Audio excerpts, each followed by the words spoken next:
Well, welcome to another edition of Unplugged. Nothing suggests that the wheel has turned like going back to the same venue as where it was so messy a few weeks ago and beating our nemesis. And there's absolutely no question that Port Adelaide are a nemesis. If you look at nemesises across the competition for any side, few sides have had as rough a run as we have against them. We did flag last week that we don't have a horrible record against them in terms of how we play. We just kept getting beaten by a kick. That they've been forever top four by comparison to us out of the eight. So we've always punched up and been able to compete. But this time we did a bit more than that. We dominated early and then held them at bay when they inevitably challenged to make us nervous, and it looked like it might have gone the way that so many others did. But a tremendous result, 3 wins in a row. Obviously a difficult stretch of games to come, but had to get that first one to try to navigate it through. We play the Giants, who clearly a pretty good side, but if you look at their record at home versus their record when they've travelled this year, they've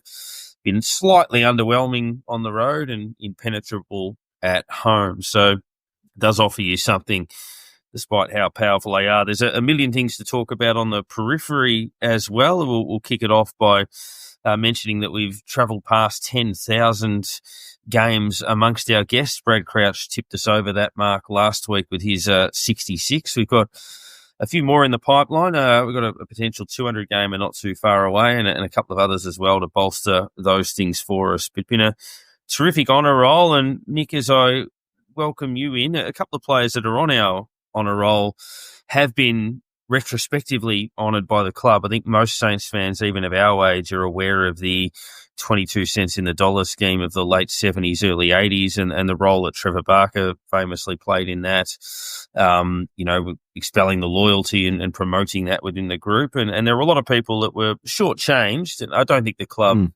did the dirty on them. They were trying to survive, and those people deserve enormous credit for making that sacrifice. But clearly St Kilda have tried to right those wrongs, and that was a good story during the week in regards to some reparations paid to some people who deserve them. Yeah, good news. I think it's one of those things that's always been hanging over the club and by extension fans of the club in that kind of, well, this is how you treat your club legends. Why would anyone choose to go and play there? Well, I think this is how you treat your club legends. That was a really tough period for our footy club. I mean, there were real serious concerns that this club wouldn't exist anymore, in one way or another. And we made it through in large thanks to a group of those players that took cents on the dollar. Like you mentioned, a bunch of those who have been on the show. We've had Barry Breen, albeit very briefly. Super Duper, who was I think he was the vice captain at the time, and he was one of the guys tasked with taking this proposal to the playing group, and trying to get the players to jump on board and save the footy club. Gary Colling, another one. There's, the Trevor Barker, like you mentioned, Alan Jeans took pennies on what he was owed. Jezza, a bunch of these guys that we've had debt to, unpaid debt to for decades, have been paid back. And no, it's not paid back with inflation. It is paid back their original debt. But I think it's more symbolic than anything in that, this club is trying to do the right thing, and they're trying to say thank you for what you did to keep our club afloat, to keep the club alive. In that time, we've gone past 130 years, 140 years, 150 years. And that's because these guys, these legends, did what they did to make sure that we could stay alive. And I thought that was just a really symbolic move. I think it's been on the cards for a little while. I know that there was a bunch of plans put in process a decade ago, maybe longer. I know Michael Nettlefold put things in place years ago when he was CEO. And so this has been a long time coming, but it was just really nice to hear and see that reported during the week that that's finally been done. Now, H, a couple of those, Jezza, intrinsically a Carlton person, can't blame him for that. And he obviously came across, as a playing coach, and he was one who I don't think it sat necessarily well with, and I can understand that. You're a new face of the club. You're asked to make a sacrifice to keep that club alive. You get shortchanged on what you were promised, and and that's fine. Excuse me, and credit to him for making that sacrifice. But I think it's also telling if you look at those guys we've spoken to, particularly, say, Bruce Duperuzal, how they spoke about how much they still loved the club. That would have hurt, and that clearly would have, that's not what they deserved, but they were prepared to make that sacrifice. But the fact that they still speak glowingly of those times, they still love the club as a family, obviously demonstrates the loyalty that those guys had. Yeah, I probably goes back the other way too, and shows that while they were taking the money from the players, the what was happening around them was enough for them to say, hey, we still love this place, we still want to be here. And that's the sacrifice they'll give to be there. It seemed to be, the story was saying that, yeah, look, these players, the money meant less to them being part of the club.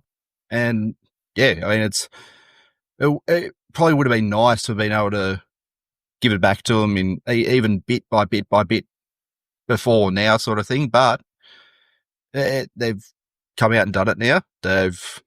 I'm sure the players are welcome to it and saying, look, yep, we did it, what we had to do at the time. And it's just a little thing to say thank you to them for us to still be here. If it hadn't happened, chances are they wouldn't have got played then. They wouldn't have been playing football at some point, and they wouldn't have seen any of it at any stage ever. So it's just a little, I guess, a whole what goes around comes around kind of thing. And yeah, they helped us. So it's come back in some time, but it's got there. Yeah, even for those guys who aren't with us anymore, you Barks and Jeansy and these guys, that it was paid back to their family or to their estate and that sort of thing as well. So again, if we're talking, 10, 15, 20, $30,000, like, it's not life-changing money for anyone, but it's more a symbolic act. And I think kind of one of those, just really nice kind of cleansing type of moves that we could make. Yeah, I think as a club, I don't think anyone could deny it on the outside. We're doing quite a lot right at the moment. Like, I mean, we obviously on field, it's a process, but it's going really well. But, everything that we're doing off field with, the 10 years of Maddie's match, the Danny Frawley Centre, repaying those that have given that sacrifice, a celebration of the history and all move of that back to Moorabbin, right? Moving back to Moorabbin, the way that we're, embracing former players, but also even just the nuts and bolts, like the list management thing is going pretty well, certainly debt management, all of that type of stuff. So it looks like there's a pretty strong foundation in place where we often associate St Kilda with a degree of instability or chaos, if you will, but looks like it's humming along okay, which is, touch wood, what you would hope to be the case most of the time. So credit where it's due. I guess diving in, to the Port game, just thinking off the top of my head that the last 6 times we've beaten Port Adelaide, we've played finals in those seasons. So generally it's, I often associate it to when I was playing, to make an analogy, that when I played for Hill End, it didn't matter, we were on one end of the hill and Thorpedale were up the hill on the other side, and they were never much good, but they were the hardest team to beat at home. Their ground was unique. It was really, really, crappy clay mud and windy and cold. But every time you went up there and beat them, it was because you were going all right, and you would end up having a pretty strong season. So maybe that's the barometer, where if you chalk off a Port game, it means that, you're humming along in the right direction. Now, there's a long way to go to play finals, but I just found that interesting that, going all the way back to 2006, whenever we beat them, we've generally gone on to play finals, and hopefully that continues. But it is always special. I did say last week that I'd take a win over Port, over Collingwood or Carlton, and if that was really put under pressure, it's hard to know where you'd stand on it. But I'm still fairly confident that's true. It's a special one to knock them off and to weather the storm as well, which you kind of felt was always coming. It was a really nice win. Yeah, over there especially. That's the big part of it. It's, I think that, the last couple actually have been over there against them. So it's now getting them back at home next time we have to play them, which will be good when if that ever happens. We never seem to play him here anyway. So, but yeah, a win on the road, a win on the ground that, as we're saying, we went to only a few weeks ago and got annihilated. We've come back to the same ground. We've turned up. We've had a fast start. That's what we asked for. We asked for them to have a good start, keep them quiet, and that set the tone. That we got them off the line. And if you do that to a home team, their supporters are sitting down their hands a little bit. They're not getting, if they got that 5-6 goal run at the start of the match that we did, geez, it could have been a pretty ordinary afternoon. It would have been very bad. But we got that jump. We got that start that we need to do every now and then. We need that good start, because like against Geelong, we did the same thing and they came back, just pegged us back a bit. We get the really good start against Port and they just slowly pegged the back a bit. We held on. So it's if we don't get those fast starts, we get overrun. And that's what we've seen before. We run with a team for 3 quarters and they get us at the end. And that's kind of what's happened almost against Port Adelaide the last few occasions as well. So just gapping them that bit at the start and saying, hey, we're here, we're serious today. Everyone contributing. That was the best thing about it. We pretty well didn't have anyone, I guess, being a passenger on the day. There was just a team effort, a great effort to, again, go over there and beat them on their ground, on a ground that our winning percentage is probably around about 10%, which is, yeah, it's a great result in the end for us. Yeah, absolutely it is. And, as you mentioned, the start, and then in the second quarter when they got within 12, maybe, when we kicked 3 goals in 3 minutes, 2 of them absolute belters, long-range running goals, which we're not always known for. Third quarter to get the late goal when the tide was going against us. And then obviously the 2 again, another ripper in the last quarter, and the old and the young. So you had Jack Sinclair, the veteran, kick a beauty, and then the young in Collard kick the next one, which sealed the game with a very good solo effort. So to get both of that was really pleasing, Nick. And, wins over Port Adelaide, wins at the Adelaide Oval are both incredibly rare for us. And I think we joked when the fixture came out, it's good we got them once in Adelaide because we always lose that anyway, so it doesn't matter, but not anymore. It was such a great result on so many levels. And you kind of touched on it when they were coming kind of in the second half, really, from the start of the third quarter, they were coming. Yeah, Jason Horne-Francis was running right in the middle, and nothing we seemed to be able to do seemed to have any impact on that. And I'm not sure that you could have found any St Kilda supporter who was confident that we were going to hold on and win that game. I think it's just kind of ingrained in us that hey, Port's coming and we're going to find a way to lose this by a couple of points in the last minute, because that's what we've done historically. We spoke about it last week, that even when we've played well, we found a way to lose those games.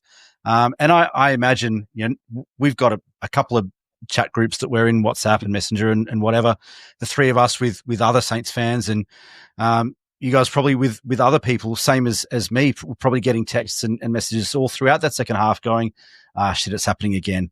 We could just see it. And I think that was the most pleasing thing, was that they didn't let it happen.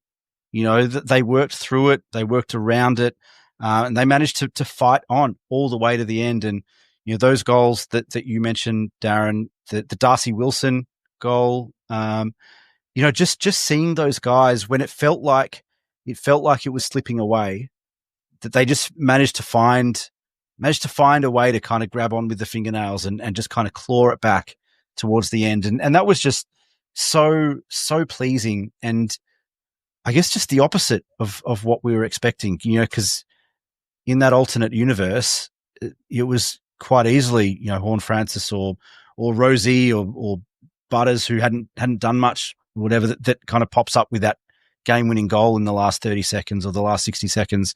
But it was Sinclair, who it felt like hadn't done that much in the first half, who comes up with that goal. Darcy Wilson, who never stopped running.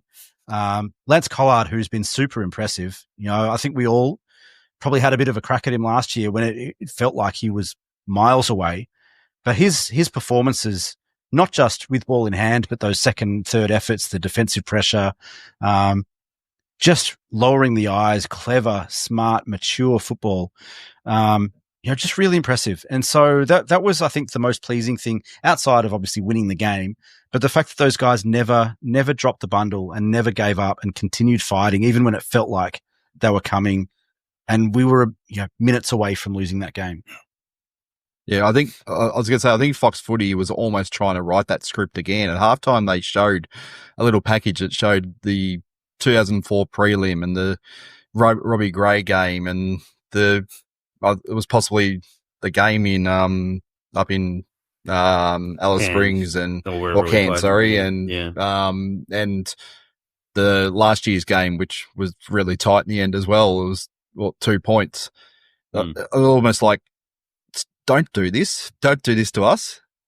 Like you just trying to write the script that it's going to happen again today, and then, as you're saying, it got started again towards that point, and you're going, this is a book that I just keep reading.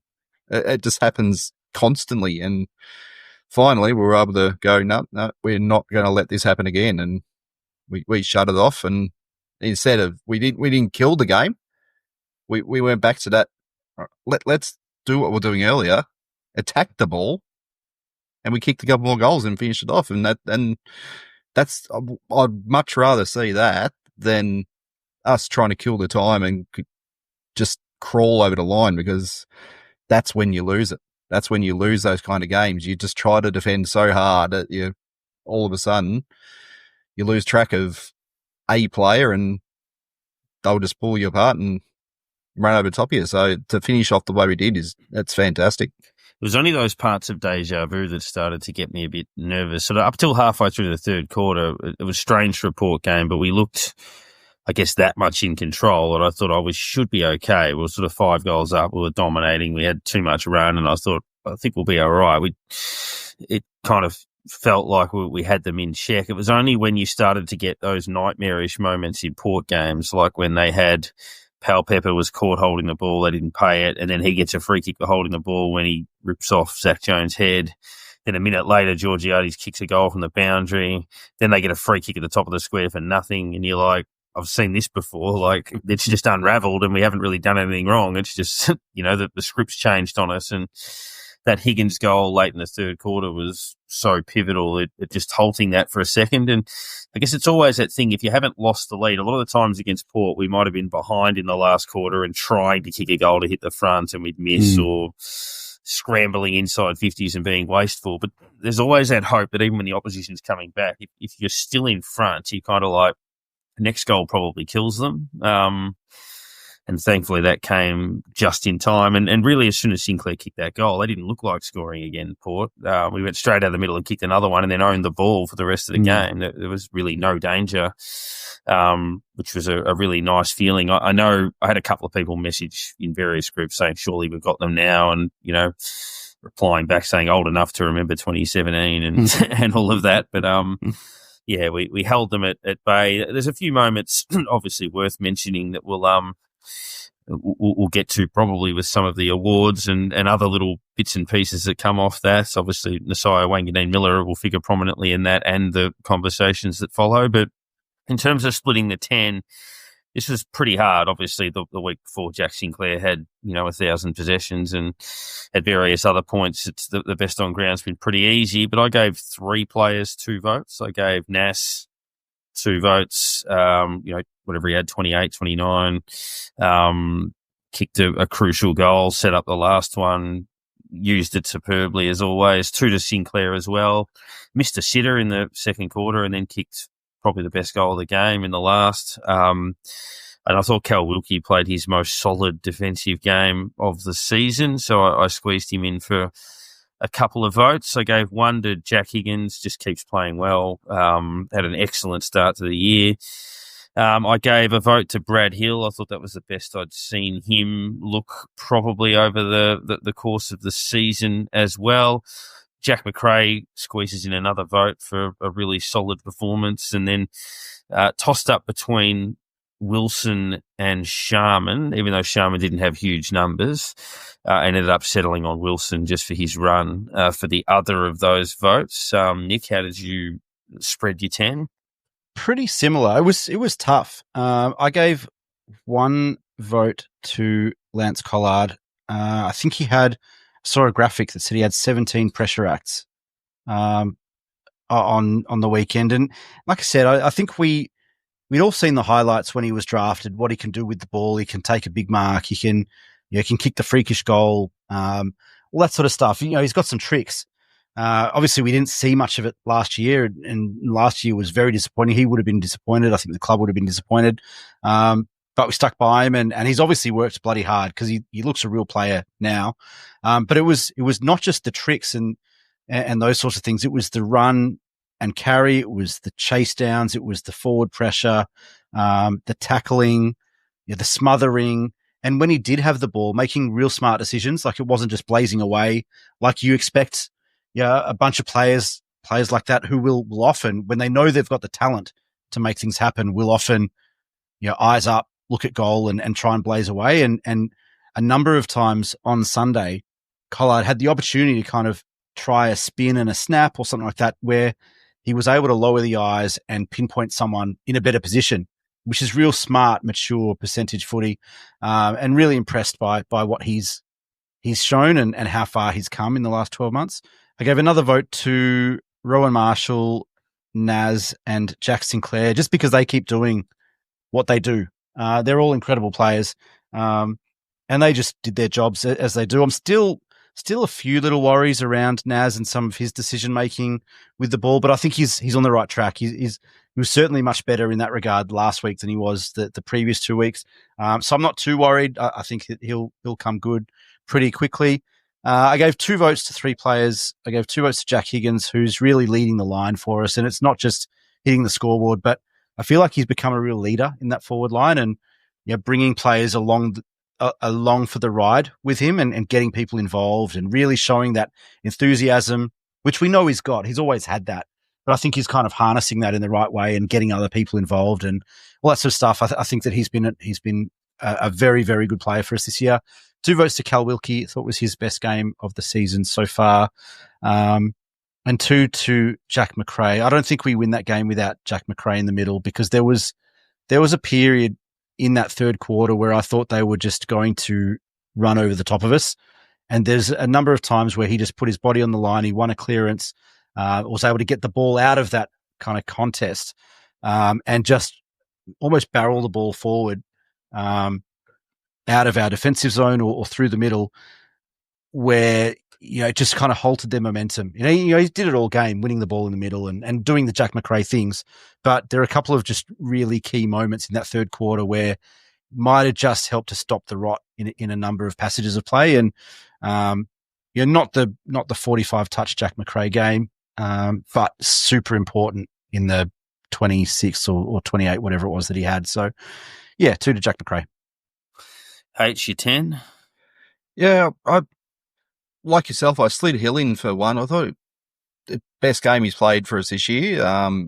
He went, it was only 18 possessions, but went at 80-something% efficiency without any clangers. So he used the ball really well. A couple of times, he was the starting point in our attacking moves forward. So, I was actually quite impressed with the game he played. One to Higgins, some real crucial goals in the few stages of the game in the third quarter, as you're saying. That was a real pivotal moment there. Collard got one as well. That mark near the end of the game, there was always a situation you go, he didn't have any right marking that ball, but he just did it so well that it's probably one of the best marks that any of our players have taken this year. Just the way he moved his body into position, held his ground for a little guy like that's quite an impressive moment, that one. One to Marshall, just worked his guts out all day. Wilson, another one. Didn't stop running all day. He's becoming a real, I guess, catalyst in the movement of the ball from one end to the other at the moment. We're feeding off it with his pace and just able to run past and basically burn his opponent, keep us moving, keep us basically going our way. There's none of that. Get the ball, stop, look, what are we doing? He just hits it running. Won the Nas, the basically one for the finger for the shush. That was a nice little moment, and it just showing why we need to sign him, why he's a key to what we've got ahead of us. And 2 votes, McRae again. It's if there's the recruit of the year going at the moment, he's got to be starting to gap the field at the moment. And that's league wide as well, not just for us. He's starting to really show why he's a player. We went, look, he might be 30 or whatever. I think he was 30 when we got him. Why he's still got a number of years left in him. He's just shown how much football he gets and how well he can use it. And yeah, it's probably one of our best recruits for a long time. You're going back to almost the I don't know, early to late thousands, maybe a few contenders in those couple of groups that we had. But yeah, he's just phenomenal how we've been able to pick him up for what we did. And 2 sinks, not huge in possessions, but pivotal in what he got and how he used it. The predictors at the moment have him leading the Brownlow and all those awards at the moment. So I think he's gone ahead in the coaches award as well. Yeah. So it just shows the impact he's having on the team and on the games at the moment. He's being seen. He's been noticed by coaches alike and starting to be really seen amongst the media and all the fans as to just how important he is to us. And yeah, again, the game he played on the weekend is partly a reason why we got up. Yeah, I think I was considering our best recruits from other clubs for a while over the journey. I've always thought in our lifetime it's probably Fraser Garrick. And then you look at, obviously others that have had big impacts, Ryder, certainly, Gardner, Hamill, Mason Wood probably deserves to be in that chat. And then, there are others that did through that time and historically speaking, but I think the G Train ultimately probably in our lifetime in terms of what he was able to do. But yeah, Jack McRae's, his influence straight away. We haven't had a lot of that as an immediate influence from a new recruit. And if he plays for a few years and he puts himself right into that frame, the Jason Blake Award, there'll be a few nominations certainly within this space. And I wanted to start off that there's a million honourable mentions, but I love this player and I tweeted that as part of the aftermath of the game, and that goes to Liam Stocker. We saw against Geelong that he laid the sacrificial tackle at halfback where he actually ended up getting concussed. And then he's confronted with that scenario again against Port Adelaide and then just bulldozes them and sets up that passage of play that led to the Nas goal. He's one of those guys, I'm sure Ross loves him, but he's one of those guys that I think has to be picked every week. In a young side, he's got that real toughness. Nas has kicked one of our best goals of the season, but you saw every player go straight to Stocker for starting that passage of play. So, yeah, I think it's good to have him back, and I hope they pick him every week. He'd be one of the first magnets I'd put on there. Nick, your Jason Blake? Yeah, it's interesting because I had in my kind of comments on the game is Liam Stocker the new Jaron Geary? Because I think his acts like that and those moments are very Jaron Geary-like, where it was never the most talented, skilled footballer, but his effort, his work rate, his on-field leadership, and the ability to get your body in the right place at the right time to stop something, whether it's a mark, a goal, whatever. He's probably the best on our list at the moment based on what we've seen so far this year. And I think that he showed us last year as well, kind of what his what he's able to do when he gets a run at it. So yeah, I think that's a great call. I had Hugo Garcia in this one. I know he's not kind of setting the world on fire at the moment, but on the weekend, I think he played 70% of the game. He equal led our team in tackles with 5, and he had 7 clearances, which I think was second behind just McRae. For a team that has struggled at the coalface over the last couple of years, especially missing Jack Steele for the last couple. Having him in there, he's not the biggest bloke, he's not the biggest body, but he really cracks in.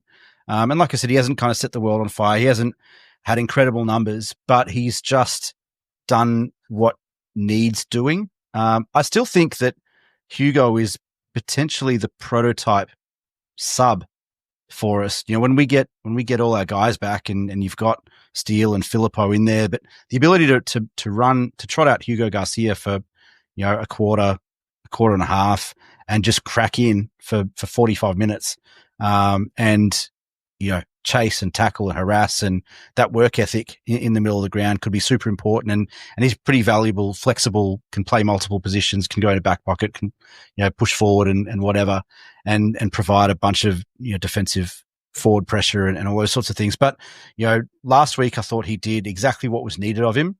Guys like Sinclair and Wilson and Naz and whatever, getting the ball to those guys so they can run and carry and deliver forward. And I thought that he just did his role. He played his role perfectly last week. Yeah, and I think factoring in it with the clearances with Marshall not dominating, he was okay, but obviously Port nullified him to a degree. Our clearance players stood up in the face of that. H, your nomination? It's pretty much just a guy that did a job, but didn't really get in no votes anywhere or anything, that sort of stuff, but just consistently. Yeah, Mason Wood. It's not just the possessions he gets, not just the goals he's kicking. The work, he does a bit of work off the ball. He does a lot of leadership on the ground. He's getting these young guys work together well and that sort of thing.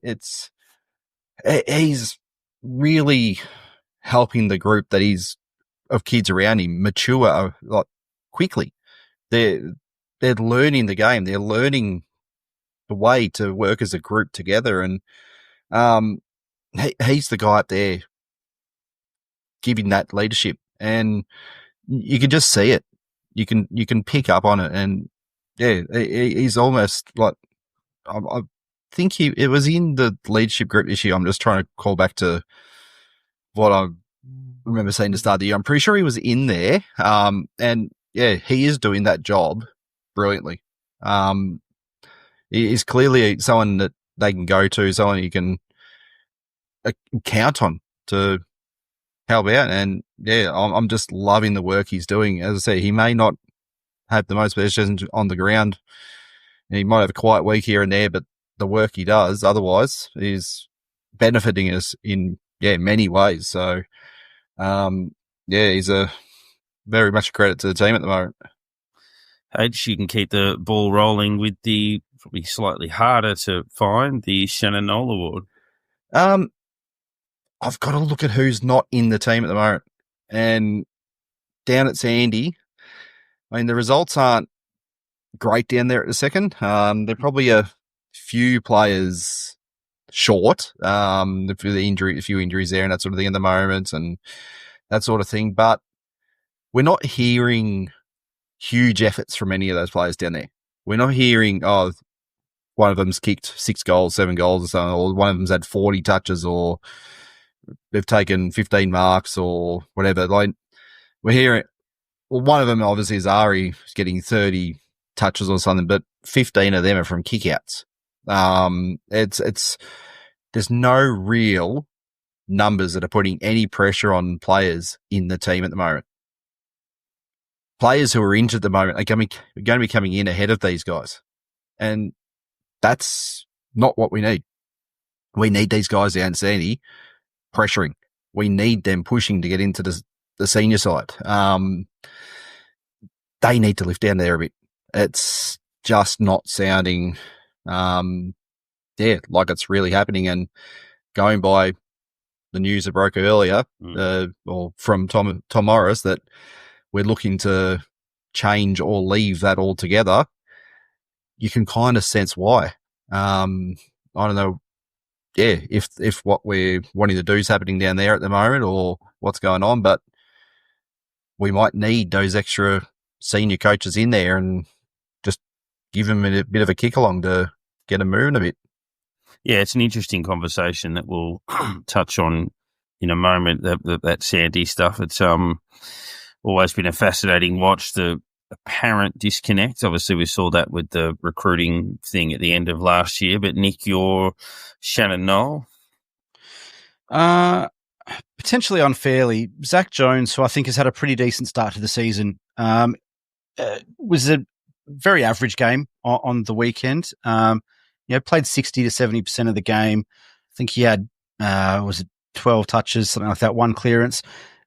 Playing in Norwood against GWS, who have a very powerful midfield. Norwood doesn't have the wide ground that we like playing on. Don't have the space for the run and carry and pushing the ball wide to the wings. We're going to need guys like Zach Jones to be firing in the middle of the ground, in tight, where you can use his speed out of stoppage, quick hands to the runners who won't have the space. So they're going to need to get there early and push forward.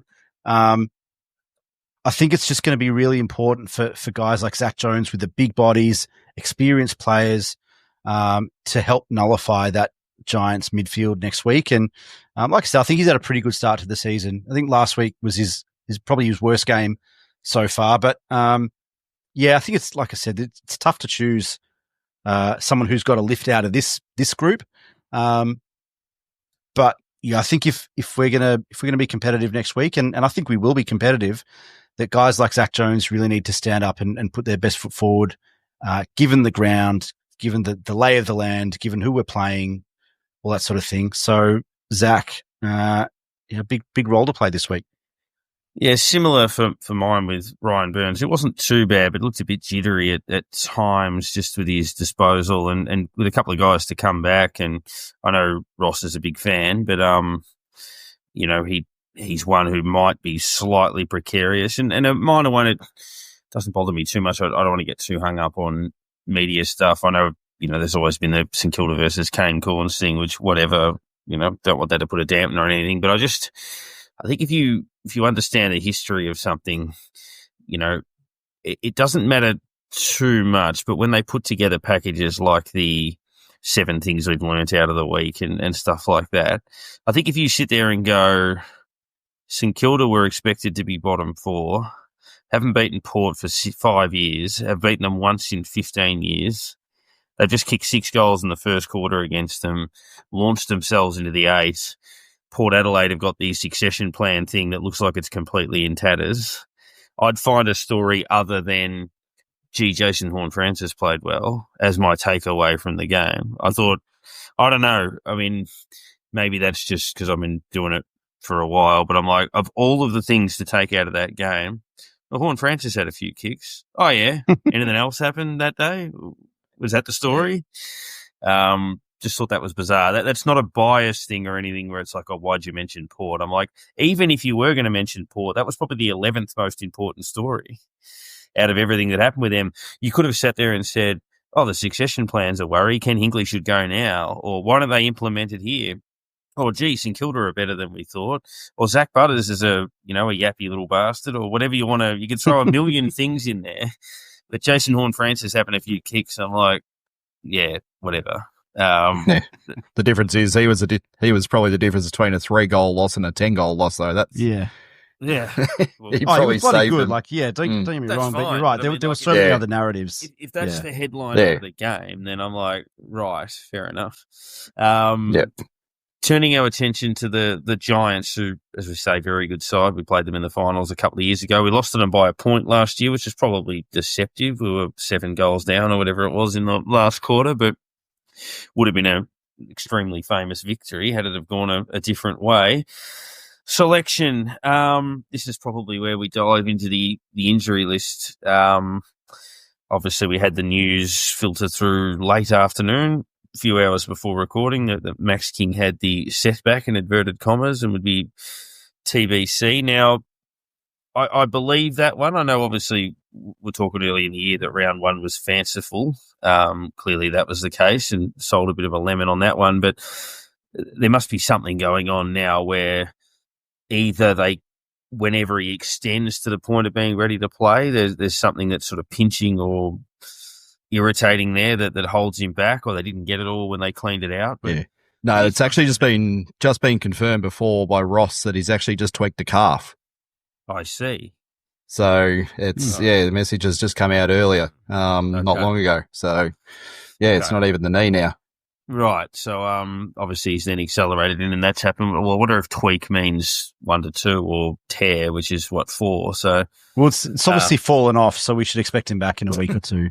Yeah, well, it's almost like those conspiracy theories where the McKay-Tins are the same person, like a Ben and Max the same person, and he's getting too many kicks at the Gold Coast. But yeah, I don't know. It's and people always say this, and I get why they say it. That they're like, well, do we need Max if we're playing as we are now? But the way I always look at it is that if we're going to reach our ultimate ceiling, like we could play well without him, he could never play again, and we could be okay. But if we're going to reach our ultimate ceiling and be the best version of ourselves, then he has to help us get there. So if we're going to be a nice side that plays finals occasionally, cool. But if we're going to go anywhere, then you go off the back of people like that. So that's the icing on the cake, or I think what's the term that's been used lately, the unicorn in football they're so hard to find that. Yeah, I still think it's absolutely crucial we get that right. I'm not panicking right now because it's okay, but you do need to get him back. Butler, obviously a worry, but I was thinking that, it's hard to displace Hall or Collard anyway. So Nick, in terms of changes on that, are we thinking hopefully Steele and then probably Henry for Hasty and one other? Yeah. They're probably the two. I mean, Steele's another one, right? Like you find it that he's tweaked something, he's nicked something at training, but they're hopefully he's going to play 2 weeks ago. He pulls out right before the first bounce. Then during the week, he should be fine to play. Hopefully he's all good. They name him, and then again they kind of pull him out late. We spoke about. I don't like the phrase being given every chance. That worries me a little bit. That's right, and especially when it's been kind of 2 weeks in a row now of every chance. We think he's going to play. He's good to go. Yeah, he'll be right. And now it's still third week, and given every chance, not yep, he's good to go. That does worry me. But I think if you take everything at face value, it's Jack Steele and Liam Henry probably in for Hasty and Burns are probably the two. I don't know. The thing about King, and just going back to your point, Darren, if we're going to win a flag, you need everything to go right. And having a 6'8" key forward who can mark the ball, move around the ground, do all the things that he can do. Yeah, of course, he's not a perfect player. We know that. But do all the things that he can do. Having him sitting on the pine or in the medicos room all season that's not the recipe for winning a premiership, right? You need everything to go right at the right time. And having Max King not playing is not having everything go right at the right time. So, it doesn't matter if you feel like we play better without him. The reality is if we play this type of footy with Max King playing his best footy, fit and healthy, we're a better team. Like, that's just reality. Yeah. The thing that a lot of people seem to forget, though, with King in the side, he takes the best defender, which moves that defender up. And then you get Sharman gets a lower rated defender. Mm-hmm. You get Wood gets a lower rated defender. You get it has a flow-on effect. For Collard and Higgins and those guys. It has a huge flow-on effect for the restructure of the defensive side. And that seems to be what a lot of people forget at times, that's the big impact he has, that they have to change. They have to do that. And Sharman frees up. He gets a slightly easier opponent. He's able to present it, and he's the second lead. So King gets missed on the first one, and they don't kick to him. Then he's in behind him. He's not having to be that first lead up every time. He's able to be that support act, which he plays beautifully. So it's a huge impact on the team. I'm still thinking we need to play him up higher. Yeah. There's no doubt in that. Let him run a bit more than what he does. But if you've seen the photos or been to training yourself recently, he's looking huge. Max looks huge. He's enormous. I don't see him being pushed off the ball as easy as he previously has been. And that's what he needed. He just needed that bit of bulk, that bit of grounding to be able to push the defender, a big defender, away. And it's starting to look like that's where he's heading. And that could be part of the reasoning behind a few of these little niggles and that sort of stuff, that his body shape's changing a bit, and it's just he's adapting to it. So once he gets himself right, let's just hope that he comes back a different player. And all of a sudden he's might be kicking these 3-4 a week, and we go, that's what we were waiting for. That's that time it took to develop. I mean, big players take time to develop, and it was never going to happen from day one again as a 18-year-old. He was going to kick goals, but it was never going to be that dominant forward that everyone thought he would be from day one. And it just may, when he gets back, all of a sudden just happen. Compare his body work to, say, Keeler's body work at the moment. Now, Keeler will be fine, but yeah, in terms of getting that aspect of it and being able to compete, like in a game this week, for example, against Taylor and those sorts of players. I was looking earlier also, if we were talking about development around the middle. Jeff White, former ruckman, put a really good tweet about set up in the contest and sharp hands and all that sort of stuff during the day. So check him out, Jeff White 34 on Twitter. He's doing a bit of stuff up on the Gold Coast, and I think with the ABC. So he started a ruckman's training course, basically online, okay. I think, and I think he might do some stuff in person. But yeah, he's doing some good stuff up north. Yeah, it was good analysis of the of stoppage work and where they've improved with sharp hands and the influence of McRae and those sorts of things on all of that. But yeah, look, I mean, if Steele's good to go and Henry's good to go, but obviously Ross likes Burns, and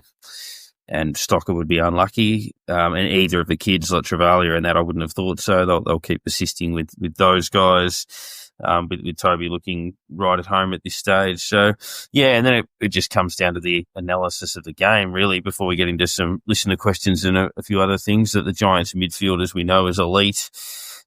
Jesse Hogan came back 2 weeks ago, and I think he's kicked 14 goals or something, 5 and 9. Well, who goes to him? Who goes to him? Because I think, I mean, Hammer's shown a fair bit as a key defender. You got to start him on him. Yeah, but I think otherwise he got caught out a few times with Georgiades, just kind of caught behind and just a step too slow. Which he'll learn these things over time and experience. Do you go Wilkie on Hogan, or do you stick with Caminiti at the first bounce? I think you start with him. Yeah. Because then you've got Riccardi's injured, I think, but they've got Cadman and obviously a couple of others down there, and who then plays on Toby Green. Is it Webster? Is it Stocker? How do you set that up? Obviously, you don't want your attacking players on that, so you want Nass and Sinclair free. And then maybe, because the Giants have a very good defence, maybe having an unconventional forward line helps. I don't know. Maybe, Sharman and Owens, who are leading forwards, Keeler, the kid, and then you've got Smalls. Maybe that just creates a bit of an awkwardness or a bit of chaos for them that might help. But yeah, clearly the midfield, they slaughtered us in the final a couple of years ago. So yeah, it comes down to those, McRae, Steele, the bigger bodies, Windhager, because obviously Callahan and Green and Kelly and whoever else they'll have, Canelio, etc., marching through there. So, we've got to be very much on our toes in the middle. I mean, it's possible. I mean, if you look at it, Norwood's a unique ground. It's a bit weird. We played there last year. We didn't play well, but we've had a look at it. Might throw up a few different things. If you look at the Giants' 4 games, they were scrappy at the MCG, but won against a Melbourne side that's battled, completely dominated their 2 home games against Collingwood and West Coast. And then the weird game in the wind against Hawthorn where they were about 6 goals up and then got hammered really after that. So not denying they're a very good side, but also not denying that there are some ways that you can beat them. So, free hit. See Big how game we go. for Marshall. It'd be a hell of a result. Yeah. Big game for Marshall in the middle to be able to give McRae and hopefully Steele's in there, but whoever's in there at the stoppages, first use, because otherwise, like we've said a couple of times, if we don't get first use, then we're going to find it really difficult to get scores on the board against this team because they really do know how to control the ball when they win it, and they win it a lot. So yeah, huge game for Marshall and those bigger bodies in the middle, like you said, Darren. Yeah, and that's largely what it comes down to. A few listener questions before we finish on a couple of topics. More statements that are a chuckle with some of these. DJ, will they charge fans to pitch a swag after celebrating the flag at Moorabbin?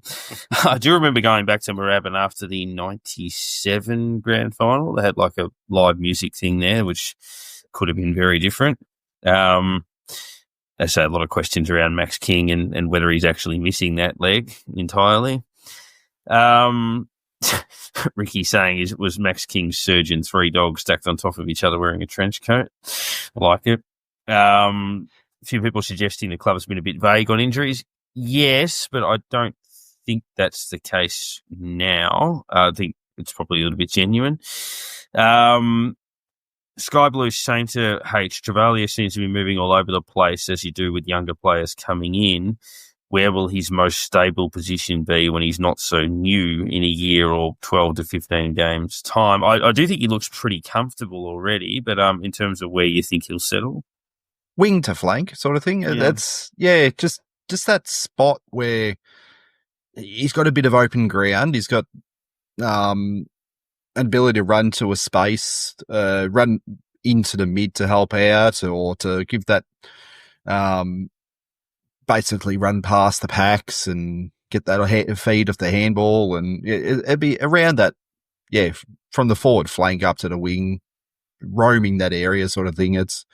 He's got the pace, he's got the skill, he's got as we saw in the practice match, the nice kick from 50 for goal. It's probably a ready-built spot for him. He'll get a bit of body on him, bit of bulk on him over time, and then we might see him move into the middle a bit more as he matures. So, but at the moment, that spot's perfect. He'll just, keep running there. He's got the young legs and he'll provide us plenty. Just a bit of inside mail on this one. And the club all along has said that they see Toby as someone who could fill a role as an inside mid. Now, talking to someone who has been inside the 4 walls, who knows a lot of people inside the club and has friends in very high places, as some would say, that is completely true. They are very bullish on Toby Travalia becoming an inside midfielder. I think the short term, you're right, H, that kind of wing, halfback flank, you rotate with Sinclair, get Sinclair into the middle, have ready-made replacement at halfback, that type of stuff.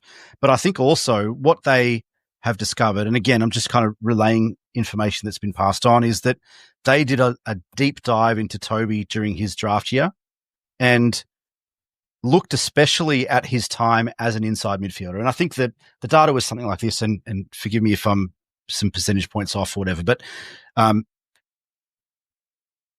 that he played something like 20 to 22% of his time as an inside midfielder. But in that period, in that time he played as an inside midfielder, his numbers stacked up very, very positively against the likes of Sam Lawler and Harvey Langford and a bunch of these guys that were in those 6 or 7 guys that we all wanted on draft night. And so they are incredibly bullish if he can get some more size on him, that he can be a very good inside midfielder in the future. He was compared, I think, to Will Day in that developmental sense that he could go into that role. But yeah, it's good. Obviously, Filippo a couple of years ago and Wilson last year, that our first picks are playing most of their first year and look really settled straight away. Tim D says, is there a world where we prosper without the wider groupthink media thinking we are a serious team? It feels a lot like 2023, where it takes a long time for them to catch up. Yeah, there are a lot of 2023 vibes, injuries, low expectations, defying those critics, taking people a while to wake up, sort of saying, oh, yeah, that's nice, and then you sort of keep doing it. And we've won 11 of our last 16, and we've beaten top 4 sides in 4 of them, and I think top 8 sides 6 times through that period. So it's stacking up pretty well. I think only Brisbane, Hawthorn and the Giants have won more games in the same stretch. So, it's a sustained run from the end of it last year into this year and beating some good teams. So it's a nice run of form, obviously, with the expectations still firmly. The vibes are very similar, but I think we're a far better team than we were in 23. Yeah. I think we're way further ahead developmentally than we were 2 years ago. Yeah. They were probably more surprising wins in that start of the season compared to this. That year, I think we're going, we'll probably be 0-6 or 1-5 or something like that. And she were looking at the first 5-6 games here and going, we'll pinch 2-3 of them maybe, and then launch from there kind of thing. But yeah, it's 23, we kind of played a bit of that chaos ball. It was work ethic and work rate and all that type of stuff that got us over the line in a bunch of those games, and some talent, obviously. But this year it feels a lot more consistent game plan. Coaching is massive, structure, all those things. We're playing much smarter football.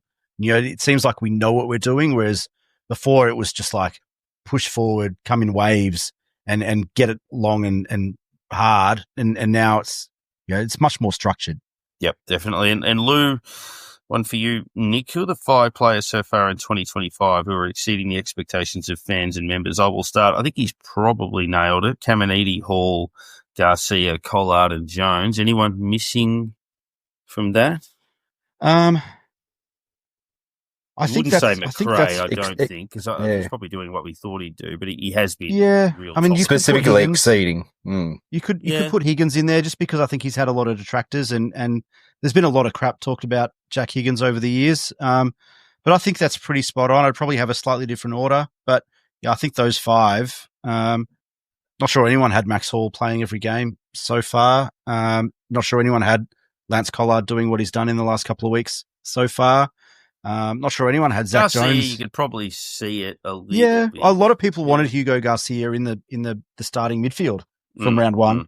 But yeah, I think that's pretty spot on, Lou.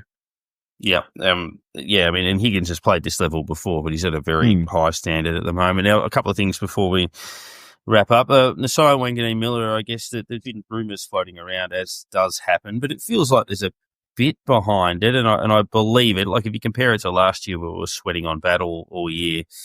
The rumours around that Nas, I mean, Filippo, I think will be okay with, but Nas, speculation that a contract is not far away, and I believe that.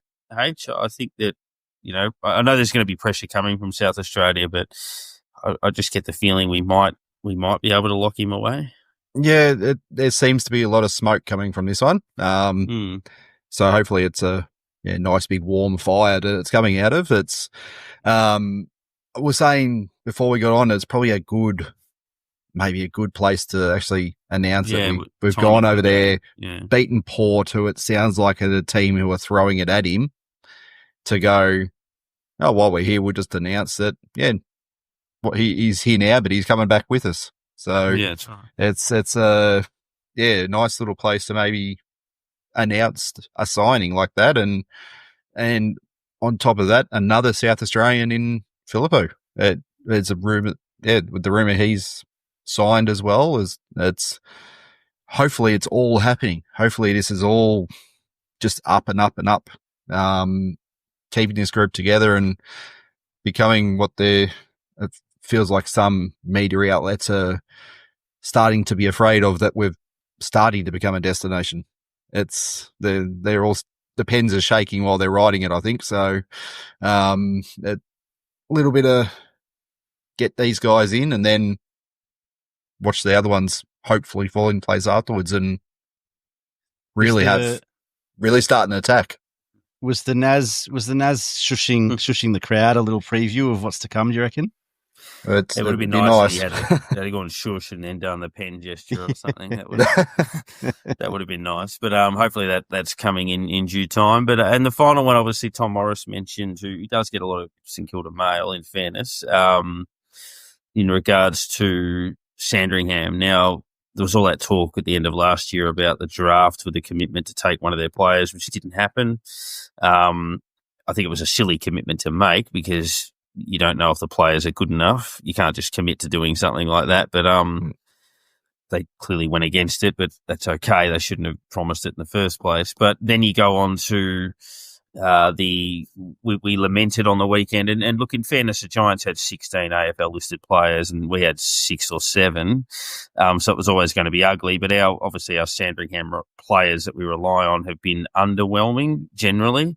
So St Kilda clearly want more control, so they basically said, we want you to wear St Kilda jumpers and play at Moorabbin, not at Sandringham, and not in the Zebras jumper. Or we'll go our separate ways, effectively, reading between the lines. So which way do you think that goes, Nick? Because St Kilda are clearly saying we want to control our own development program, and I can understand that. But as a traditionalist within the game, a lot of respect for the Sandringham program, so I hope it doesn't just get eaten. Well, I mean, I think it goes one of two ways, like you've kind of said, but I think both ways are really rough on Sandringham, because I think if we walk away from Sandy, can they stand on their own 2 feet still? I mean, we saw over the last 2 years, their best players, their best VFL listed players have left and gone to other clubs. Now, why is that? Why has their recruitment of VFL level players stagnated so hard? Why has it been so hard for them to bring in VFL level players? Their best guys, the guys that have been on AFL lists, have moved on and gone to other VFL clubs.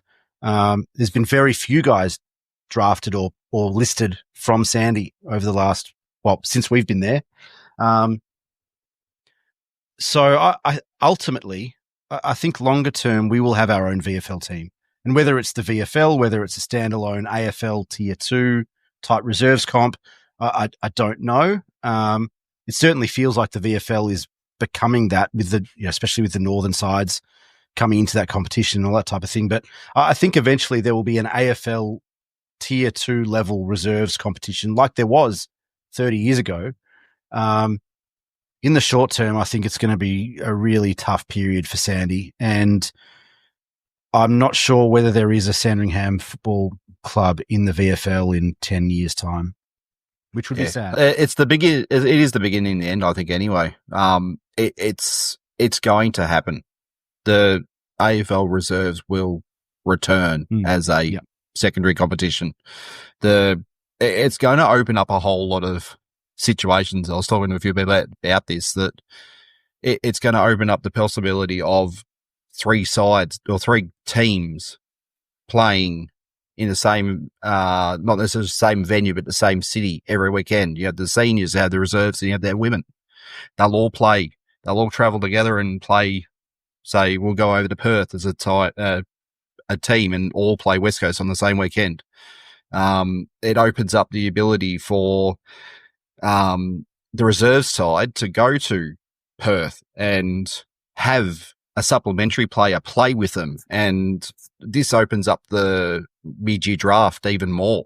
Like, you start having a few injuries and you go over to Perth for a game and you play a kid from over there and you look and go, hey, we like the look of this guy.